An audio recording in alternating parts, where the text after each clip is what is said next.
I started as a Phil, and I've become a Sonny.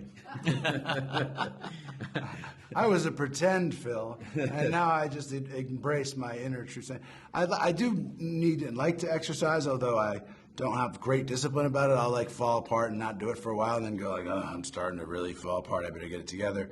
But I tend to do running. I find really taxing and difficult on my body, and I just these knees at this point. Oh, the knees.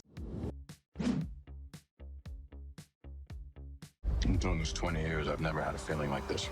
You're gonna see exactly what I see. This is what? Greatness. Well, in my case, I didn't know about Sonny Vaccaro before the movie, and I really genuinely like Sonny, you know, and I spent talking to Sonny and hearing about that time in his life and the way he talked about it, the generosity he had about everybody else involved, and the way he talks about them still today. And he's just a really endearing, lovely guy.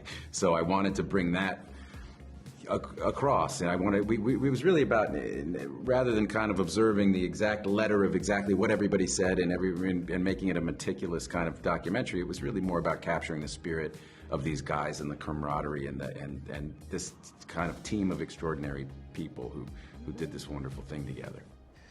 I believe in you. You know, I was actually expecting you to try to talk me out of it. You weren't gonna listen anyway. But if you get fired, I got a one-bedroom apartment. I ain't got no more room for nobody. I'm sorry. Man, like I told him, it's like kismet, because his spirit, we were friends already, and his spirit is it's easy. It was easy for me. I was like, I feel like I could capture his spirit in the movie, and he put me on the phone with all of his friends, and they all said the same thing. He was this caring, kind guy. He was a class president, all-American basketball player, blew out his knees in high school and college. He taught the player in college his position, because instead of being mad at the guy, he taught him his position. That's the same guy who told him about the Nike job. So he's just a giving guy, and everybody said either he was just naive or he's just the most positive person in the world. And yeah, that's what I tried to put across in the character. So great guy. Chris really did a full board, Daniel Day-Lewis research meticulous. Like, he really embodied Howard, and like getting to know him and watching Chris's performance. To me, it's one of the great, like, that is the guy. Like, I feel like he really got, from my sense of talking to Howard, who he is and how he comes across. For me, I wasn't, obviously there's a lot that people know about Phil Knight. He's such a well-known guy. He's this big magnate and successful person and titan of industry. And to me, there were contradictions in him that, like, yes, what I have in common with, like, one of the things I'm really interested in is Buddhism, and I've read a lot about it, and I find myself quite drawn to it. But for Phil, I thought, like, in maybe a broader, more comedic sense, like, here you have this kind of avowed Buddhist who's also a giant capitalist. Well, that right in there and of itself is ripe for kind of hypocrisy, right? And those are the things people want to kind of skewer about people, but they're also the things that make us complex. We can be both things. We can have both sets of beliefs. They can sometimes be at odds with one another, or they can be oddly kind of in harmony. And that was what was interesting about playing a character role like that. The audience doesn't have to be with Phil and necessarily rooting for Phil and investing in Phil. They just have to believe he's a real and interesting person and somebody who has to be reckoned with by the other characters.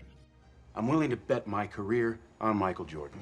Come on, man. You asked me what I do here. This is what I do. What is so brilliant in Chris and what you see in the movie, and in Matt, and in Viola, by the way, who contributed so much of that stuff herself as well, writing-wise, character-wise.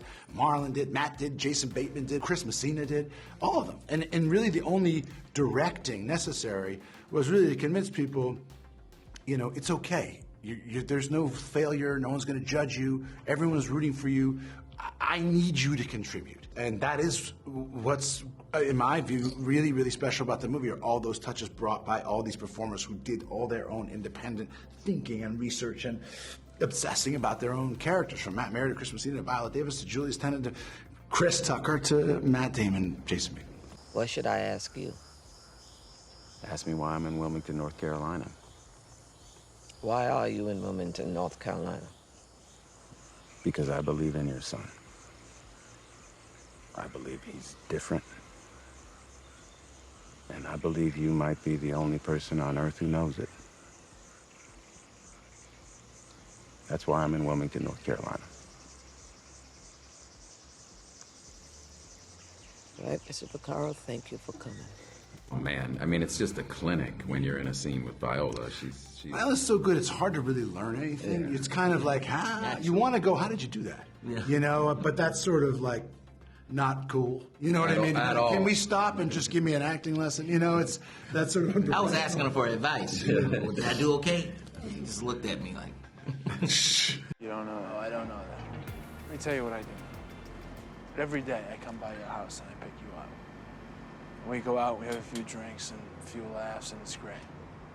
You know what the best part of my day is? It's for about 10 seconds from when I pull up to the curb and when I get to your door. Because I think maybe I'll get up there and I'll knock on the door and you won't be there. Well, I think Good Will Hunting for us was one of those where we really felt like it was good. We believed it was good. We really believed in it, and tried to convince everybody else to believe in it too. And it was a really long process, but it was definitely something I would say that mirrored this kind of journey. And for me, also, it was kind of that lesson I carried with me into the very scary process of trying to become a director. A time when that was kind of my only avenue to being able to continue working in this business, which I love, and to think like, well, I think I know how to do this. And there have been times where I feel as though I've kind of failed on other people's ideas, and I thought, if I'm going to fail, I want to fail on the merits of my own ideas, or succeed on those merits, because even success, artistic accomplishment, following somebody else's idea that's counter to your own doesn't have the same satisfaction, because it's not really your sort of self-expression in some ways, and that was a scary thing. I think if I hadn't had that and Matt's support and that friendship and that experience, I wouldn't have been able to take that next step. It's been really helpful to check in with Ben throughout this whole surreal process, and over the last 25 years. I think the shock of becoming famous is so. I mean, that messed me up for a couple of years. I mean, it's a very strange thing that happened. Yeah, because the whole world just starts to treat you differently, and so your subjective experience changes. It's like somebody rewrites your code in the Matrix, but just your code, right? So it's like, oh, my whole experience has been altered in this really overwhelming way. And so to have somebody who I've known my whole life, who I can be like, hey man, is this happening to you? Like, and to check in with him, it was really, really helpful, stabilizing. My mom has always been a source of support and love. My godfather's an amazing guy, and my brother has been, such an amazing and loving friend to me throughout my life. And having Matt has really just meant the world. It's not really just Matt. It's like Matt, his dad, who I adore and love, enormously, passed away and recently, and his mom and stepdad, his brother, their kids, his kids, who are fantastic, who came to the premiere last night, and we want to burst into tears. They're so beautiful and grown up and amazing, and so you get to be part of somebody's whole life in that way, and it's been an enormous gift for me.